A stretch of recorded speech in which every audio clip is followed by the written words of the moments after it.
Kaya nagtatapos mga kapatid ang second course ng ating negative. Dako tayo sa ating rebuttal, Brother Ibrahim. Your time start now. Ang aming pong topic Proceed. ay papatunayan na si Jesucristo ay Diyos ayon sa Quran. Tinanong ko siya kung mamatay ba si Kristo? Mamatay daw. Ang laman, ang kaluluwa hindi mamatay. Saan kaya basa sa Quran nga mamatay lamang ang kanyang laman? Ang kanya lamang laman ang mamamatay, ang kanyang spirit ay hindi mamatay. At yung kung babasihan natin, tayong mga Muslim, ang spirit naman talaga natin, yung tinatawag na roh, ay hindi mamamatay rin. Okay? Ang katawan natin mamamatay. Ito ba simbolo na tayo naman ay Diyos? Ang pinapalabas niya na walang ibang gumagawa ng kapangyarihan sa Quran. Marami. Si Moses, biniyak ang dagat. Si Moses, biniyak niya ang dagat sa kapangyarihan ng Diyos. Tayo mga Muslim naniniwala niyan na biniyak ni Moses ang biniyak ang dagat sa kapangyarihan ng Allah. Si Moses ay pinalabas niya sa kapangyarihan ng Allah ang yung bato, lumabas ang tubig, yung tungkod niya biniak ang dagat. Moses strike the sea with the staff and split, and its portion was like a great towering mountain. Kanino ito? Power ito ni Moses? Power ito ni Allah. Okay. Si Jesucristo, kung babasihan natin ang Biblia, dahil ang Biblia sabi niya ang amin daw usapan, wala nang iba. Wala namang ganun . Quran ang basihan natin, basis. But it does not mean nga ayon sa general rule, hindi bawal mag-quote. Sa Biblia, si Jesucristo, wala akong kapangyarihan. Wala akong magagawa sa aking sarili. All power is given into me. Sabi ni Jesucristo, wala ay siyang kapangyarihan. Okay. Sa Biblia, nagsasabi si Jesucristo. Mga miracles na ginagawa ng ibang mga propeta. Si Solomon, subjected the wind, blowing forcefully. Subjected, talagang inuutosan niya ang hangin si Solomon. Ang mga jinn, Quran 21:82, and of the devils were those who died for him and did other works beside that, and we were guardians over them. Sinasabi, katong mga jinn, yung paggawa ng templo ay mga jinn, inutusan ni Nabiullah Sulaiman. Building, Sulaiman, it says, siya ang nag-utos, and we created a spring of molten copper to flow for him. And among the jinn were those who work for him by permission of his Lord.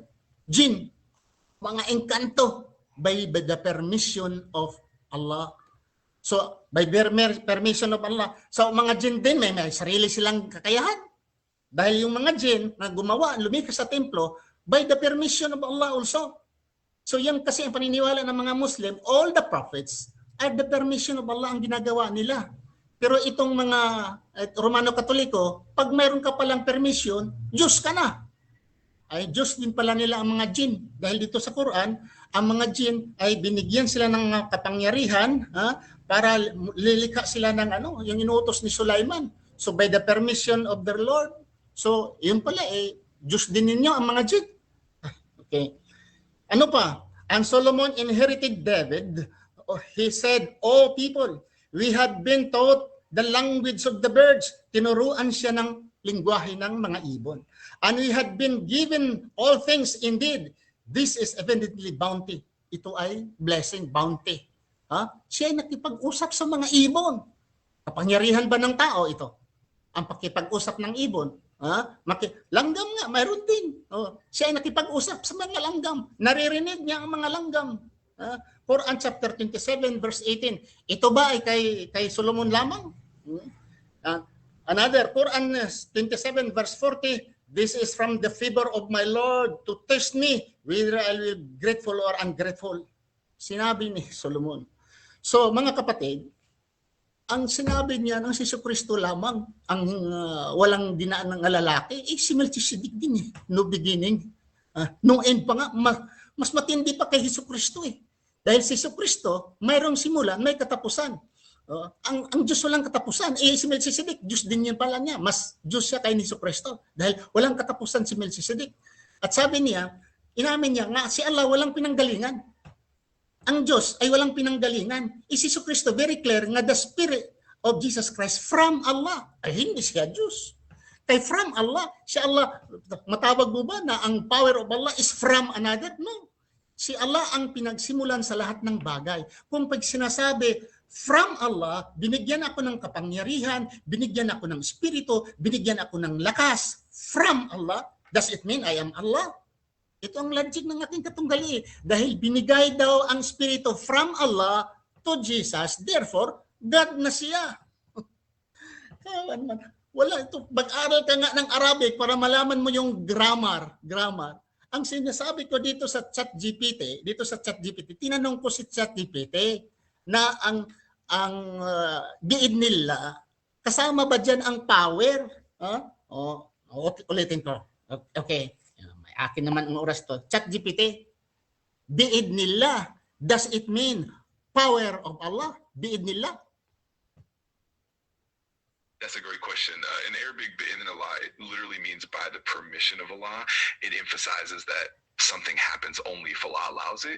While it can indirectly relate to Allah's power, the phrase itself focuses more on permission and will rather than raw power. So ang sinabi niya, the word permission, it will happen only, by the will of Allah. The word permission in the Quran, it means it will happen only by the permission. Will. What is will? Power also. Because pag sinabi mo yung will of Allah, meaning power of Allah. Imposible naman ang will niya, wala power ng Allah. Inulit-ulit niya dito, si Jesucristo ay Diyos. Wala man ang mabasa nga si Jesucristo ay Diyos. Binabaliktad niya, shifting of the burden of proof. Basahin rin na siya ay hindi Diyos. Basahan din nga, nilikha si Jesucristo Ang daming verses dyan sa Quran nga si Jesucristo ay nilikha ng Diyos. Mayroon bang Diyos nga likhain? Hindi. Dito sa Quran, dito sa Tagalog, mayroon akong Tagalog dito, very clear nga si Jesucristo ay nilikha ng Allah. Sinasabi dito, okay?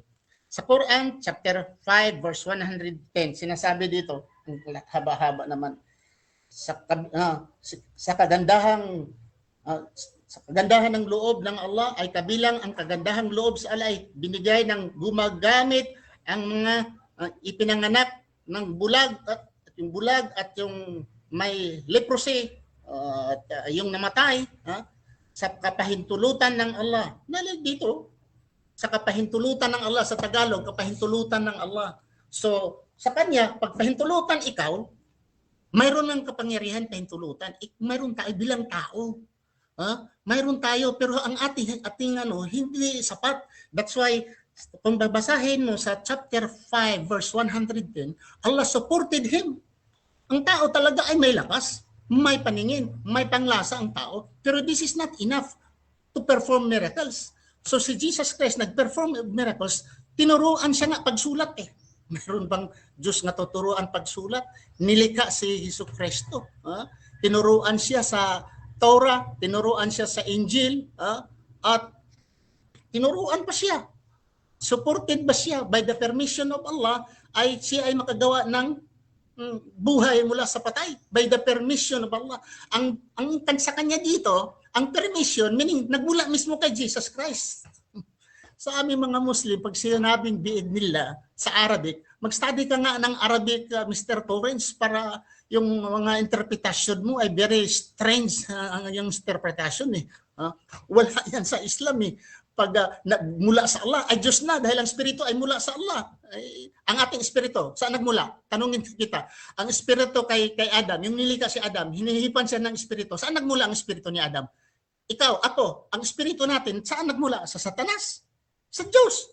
So ang espiritu natin dahil nagmula sa Diyos, Diyos na rin tayo. Gaya ng logic mo na si Jesucristo ay, ang espiritu niya ay nagmula sa Diyos. Therefore, Diyos na si Jesucristo.